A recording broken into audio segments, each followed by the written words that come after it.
नाही ते 100%च करतो. आपल्या सर्वांचं लाडकं व्यक्तिमत्व दैवत श्रीमंत रामराजे नाईक निंबाळकर महाराज साहेब आपल्या सर्वांसमोर व्यक्त होत आहेत.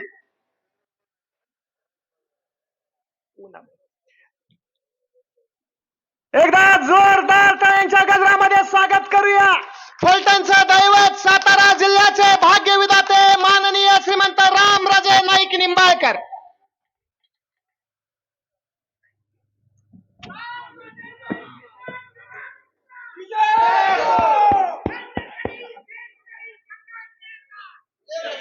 अप्पा जरा बस. सन्माननीय सामंत साहेब, आपण अचानक आलात. काही कारणामुळे आपले नेते उपमुख्यमंत्री साहेबांना येणं जमलं नाही. खरं सांगायचं तर नगरपालिकेच्या इलेक्शनमध्येच आपल्याला बोलवायचं माझ्या मनात होतं, परंतु मला वाटतं की त्या काळात काहीतरी आपली वैद्यकीय अडचण झाली होती, त्यामुळे आपण येऊ शकला नाही. आज आला हे आमचं परम भाग्य. सावंत साहेबांचा परिचय थोडासा करणं गरजेचं आहे की मी 30 वर्ष विधानसभा बघितलेली आहे. विधान परिषदेत 7 वर्ष काम केलेलं. मंत्री म्हणून बऱ्याच आमदारांना मी उत्तरं दिलेली आहेत. उत्तरं देऊन त्यांचं समाधान करायचा प्रयत्न केलेला आहे. परंतु असे फार थोडे मंत्री मी बघितलेले आहेत की हातात एक कागद नसतो.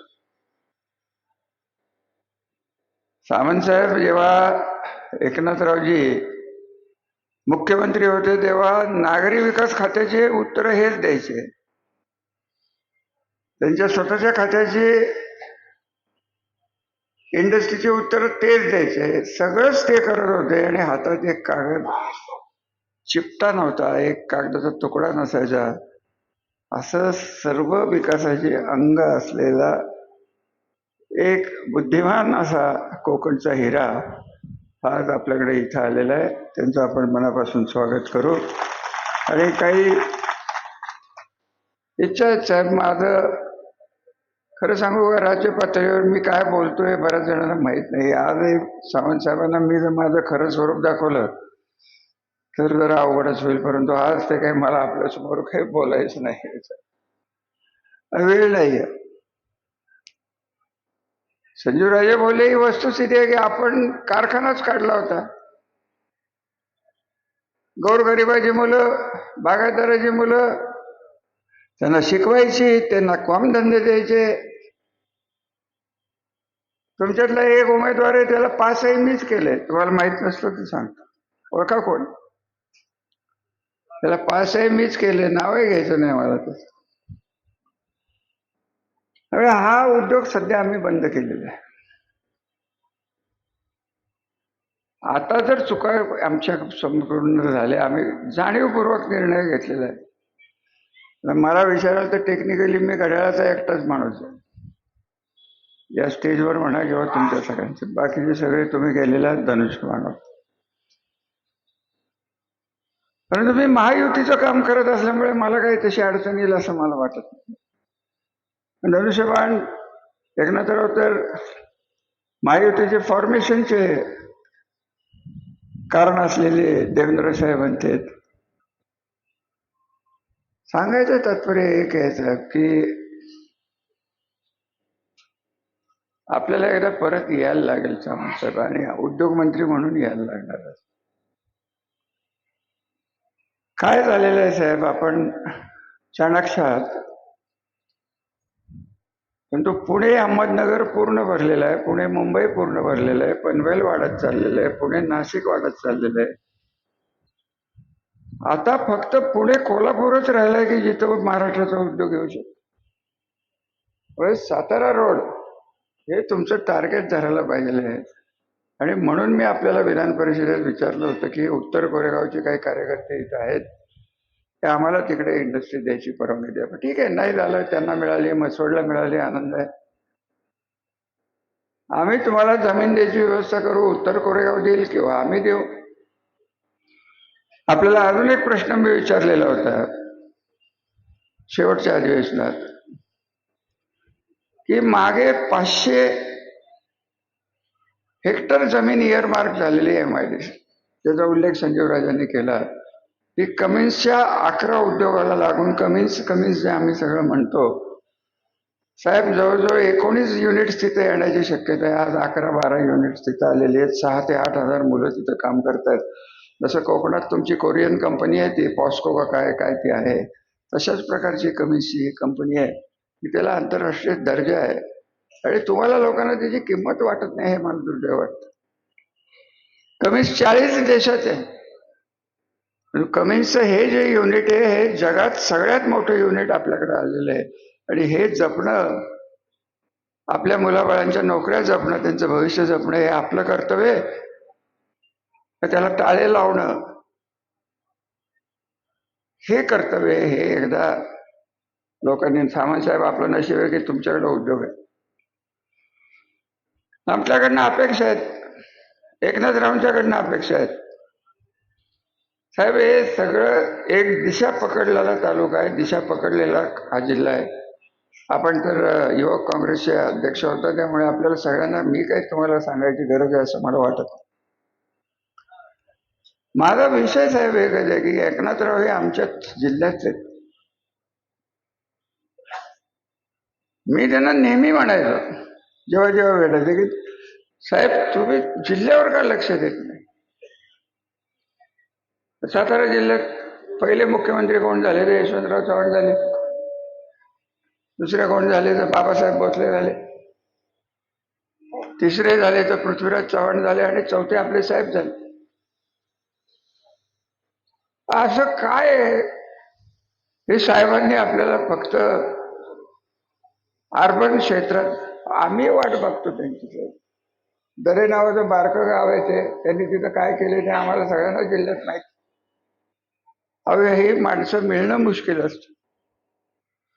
अजितदादा कुठल्या पार्टीत होते, माझं आणि त्यांचं जमत होतं का नव्हतं, परंतु तो माणूस म्हणून आणि कार्यकर्ता म्हणून, आणि आज एकनाथरावही त्याच पद्धतीने परंतु शांतपणे काम करणारे हे कार्यकर्ते, सर्वसामान्य माणसाची जीवनशैली सुधारावी. आपण ज्या चटके खाल्लेले ते चटके आपल्याला खाऊ नका. साहेबांचं कार्यक्षेत्र तिकडं अर्बन ठाण्यात असेल, साहेबांची विचारसरणी वेगळी असेल. आणि खरं सांगायचं तर साहेब, जर 95 ते 96 शिवसेनेचं जर मंत्रिमंडळ नसतं आणि मनोहर जोशींनी जर मदत केली नसती तर आमच्या पश्चिम महाराष्ट्राचं आणि सातारा जिल्ह्याचं पाणी ते कधीच कर्नाटकला आणि आंध्र गेलं. मला माहिती आहे कारण मीच त्या सगळ्या भानगडीत.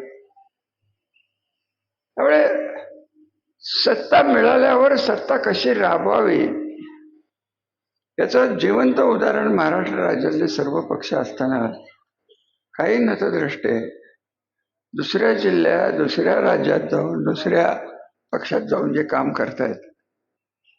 मी कोणासाठी लढतोय? मला स्वतःला काय पाहिजे म्हणून लढतोय. तुम्हाला म्हटलं का मला उभं राहायचं? तुम्हाला म्हटलं का संजीव बाबांना उभं राहायचं? तुम्हाला म्हटलं का अनिकेत राजांना आम्ही नगरपालिकेत उभं केलं? कारण माणूसच नव्हतं. आम्ही गेल्या 30 वर्षात सर्वांच्या मदतीने राज्यातनं आणलेला मदतीचा ओघ, बंद पडलेले चालू केलेले कारखाने,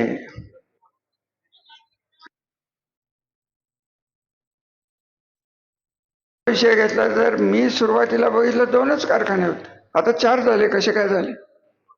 साधा विषय ना. पाणी आलं म्हणून झालं 80% पाणी. खरं सांगू सावंत साहेब, बारामतीला जेवढं पाणी नाही तेवढं पाणी येतं. हे बाळांनो जरा शांत बस. हे बाळांनो जरा शांत. हे सगळं टिकवायचं आहे की नाही आपल्याला?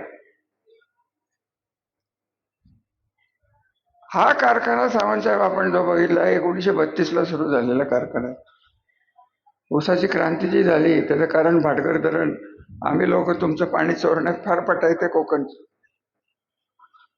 माडच्या वरचं जे पाणी आहे ते सगळं आमच्याकडे. साहेब सांगायचं तात्पर्य आहे की एकनाथरावांच्याकडनं आमच्या लोकांचं संरक्षण व्हावं. या माणसांनी माझे शब्द फुलासारखे झेललेले. ज्या प्रकारची